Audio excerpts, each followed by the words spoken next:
ప్రభునందు ప్రియమైన దేవుని బిడ్డలైన మీ అందరికీ యేసుక్రీస్తు నామమున వందనాలు. మరోసారి ఉదయకాల సమయంలో మీతో కలిసి వాక్య ధ్యానం చేసే భాగ్యం ప్రభు ఇచ్చినందుకు దేవునికి వందనాలు. ఈరోజు ఉదయకాల సమయంలో న్యాయాధిపతుల గ్రంథం 11, 12 అధ్యాయాల్లో ఉన్న చరిత్ర మీకు తెలియజేయబోతున్నాను. ఈ మధ్యకాలంలో ఒక పాట చాలా హైలైట్ అయింది. ఎక్కడ విన్నా ఎక్కడికి వెళ్ళినా అదే వింటున్నాం. ఏమైనా చేయగలవు, కథ మొత్తం మార్చగలవు. చూడండి, ప్రతి చోట ఈ పాట పాడుతున్నారు. ఏమైనా చేయగలవు, కథ మొత్తం మార్చగలవు. అది ఎలా కథ మార్చాడో ఈరోజు మీకు చెప్పబోతున్నాను. యొప్తా గిలాదు కుమారుడు. గిలాదుకి 2 భార్యలు. అసలు భార్యకి పిల్లలు కొంతమంది ఉన్నారు. మరొక భార్యకు యొప్తా పుట్టాడు. యొప్తా పెద్దోడయ్యాడు. అప్పుడు అన్నదమ్ముల దగ్గరికి వెళ్ళి, అనలారా, నేను మీ నాన్న కొడుకునే కదా, మనందరికీ తండ్రి ఒకడే కదా, ఆస్తిలో నాకు రావాల్సిన వాటా నాకు ఇవ్వండి, నేను బ్రతకాలని అడిగితే, నువ్వు అన్య స్త్రీ కుమారుడు, మా ఆస్తిలో నీకు వాటా లేదు అని ఏదో వంపు ఆస్తి వాటా ఇవ్వకుండా ఉండడానికి వాళ్ళందరూ ఒకటైపోయి యొప్తాను ఇంట్లోంచి పంపించేశారు. ఆస్తి ఇవ్వకపోయేసరికి ఆయన ఆ ప్రదేశాన్ని, గిలాదు ప్రాంతాన్ని విడిచిపెట్టి టోబు దేశానికి వెళ్ళిపోయి నివాసం ఉన్నాడు. అక్కడ తన జీవితాన్ని కొనసాగిస్తున్నాడు. అన్యాయం అయిపోయాడు. అన్నదమ్ములు ద్వేషించారు, పగబట్టేశారు. చదవండి ఉంటారు. ఇవ్వాల్సిన ఆస్తి ఇవ్వలేదు. దిక్కుమాలిపోయిన వాడుగా, ఎవరూ తోడు లేని వాడుగా, ఒంటరి వాడిగా పరాయి దేశంలో నివాసం చేస్తూ ఉన్నాడు. కానీ దేవుడు కథ మార్చేశాడు. యొప్తా అన్నదమ్ములు, మాకేంటి, మా అన్నదమ్ముడికి ఆస్తి వాటా ఇవ్వకుండా అంతా మేమే ఉంచుకొని బాగా బతుకుతున్నాం అన్నప్పుడు ఏం జరిగిందంటే, అమ్మోనీయులు ఇశ్రాయేల్ దేశం మీదకి యుద్ధానికి వచ్చారు.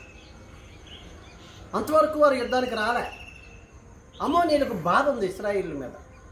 ఇశ్రాయేల్ ఐగుప్తు నుంచి కనానుకు వస్తున్నప్పుడు వారు అర్నోను మొదలుకొని యబ్బోకు వరకు యొర్దాను ప్రాంతం అంతటిని ఆక్యుపై చేశారని వాళ్ళ అనుమానం, వారి యొక్క అపోహ.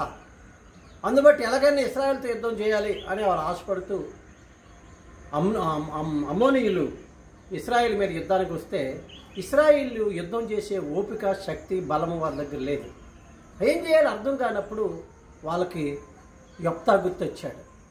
దేవుడు మనుషులు యొప్తాకి అన్యాయం చేయొచ్చు, కానీ దేవుడు యొప్తాకి కొన్ని కృపావరాలు ఇచ్చాడు. పరాక్రమం గల బలాఢ్యుడు, యుద్ధము చేయగల నైపుణ్యత కలిగిన వాడు. అప్పుడు యొప్తా గుర్తొచ్చి, యొప్తా ఉంటే తప్ప మేము ఈ యుద్ధంలో గెలవలేమని, ఏ అన్నదమ్ములు ఆస్తి వాటా ఇవ్వకుండా, అసలు మాతో నీకు పాలు లేదని, మాతో ఉండొద్దని తరిమేశారో, పంపేశారో, ఆ అన్నదమ్ములు అందరూ జత కట్టుకొని, ఆ ప్రజలందరూ జత కట్టుకొని మళ్ళా యొప్తా దగ్గరికి వెళ్ళాడు.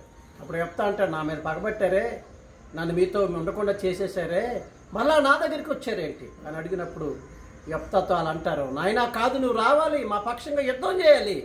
నువ్వు ఈసారి వస్తే సామాన్యంగా రాకూడదు, మా మీద అధిపతిగా రావాలి. నువ్వు మా మీద నిన్ను అధిపతిగా ఉంచుకుంటాం, నువ్వే మాకు న్యాయాధిపతిగా ఉంటావు, నువ్వే మాకు నాయకుడిగా ఉంటావు, నువ్వు ఖచ్చితంగా రావాలని చెప్పినప్పుడు యొప్తా తిరిగి యొప్తాని ఆ ప్రజలు, ఏ ప్రజలు స్వాస్థ్యము లేదు, ఆస్తిలో భాగం లేదని తరిమేశారో ఆ ప్రజలే మళ్ళా తిరిగి మంచి ఆహ్వానం పలికి తోడుకొని తీసుకొచ్చి తన ప్రజల పక్షంగా అధిపతిగా నియమించుకున్నారు. యొప్తా అమ్మోనీయులతో యుద్ధం చేసి జయించాడు. ఆ రాజ్యాన్ని స్థాపించాడు. 6 సంవత్సరాల పాటు వారికి న్యాయాధిపతిగా ఉన్నాడు. అయితే ఎంత మంచోడు అంటే యొప్తా, పరాక్రమం కలిగిన వాడు, బలాఢ్యుడే కాకుండా మాట ఇచ్చి మాట తప్పనివాడు. ఆ యుద్ధానికి వెళ్ళేటప్పుడు మొక్కుకున్నాడు, తిరిగి వచ్చినప్పుడు ఎవరు ఎదురొస్తే వాళ్ళని బలిస్తానని. అలాగే సొంత కూతురు ఎదురొస్తే బలిచ్చాడు. ఇదంతా ఎందుకు ఈరోజు మీకు చెప్తున్నానంటే, యేసుక్రీస్తు కథ మార్చగలిగిన వాడు. యొప్తా కథ మార్చేశాడు. రాజ్యంలో పాలు లేక, ఆస్తిలో వాటా లేక, అన్నదమ్ములకు దూరమై, ఒంటరి వాడై, పరాయి దేశంలో ఎందుకు కొరగాని వాడు జీవిస్తున్న వాడిని దేవుడు కథ మార్చి, ఎవరు తృణీకరించారో, ఎవరు త్రోసివేశారో, ఎవరు ద్వేషించారో, ఎవరు తరిమేశారో వాళ్ళ చేత దేవుడు తిరిగి రప్పించుకొని వరకు యుద్ధం చేసి వారి మీద దేవుడు అధిపతిగా నియమించాడు. దేవుని బిడ్డ, నీ కథ కూడా ఆయన మార్చగలడు. ఆయన యందు యొప్తా వలె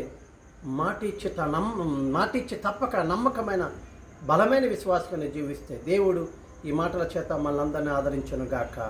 ఆమేన్.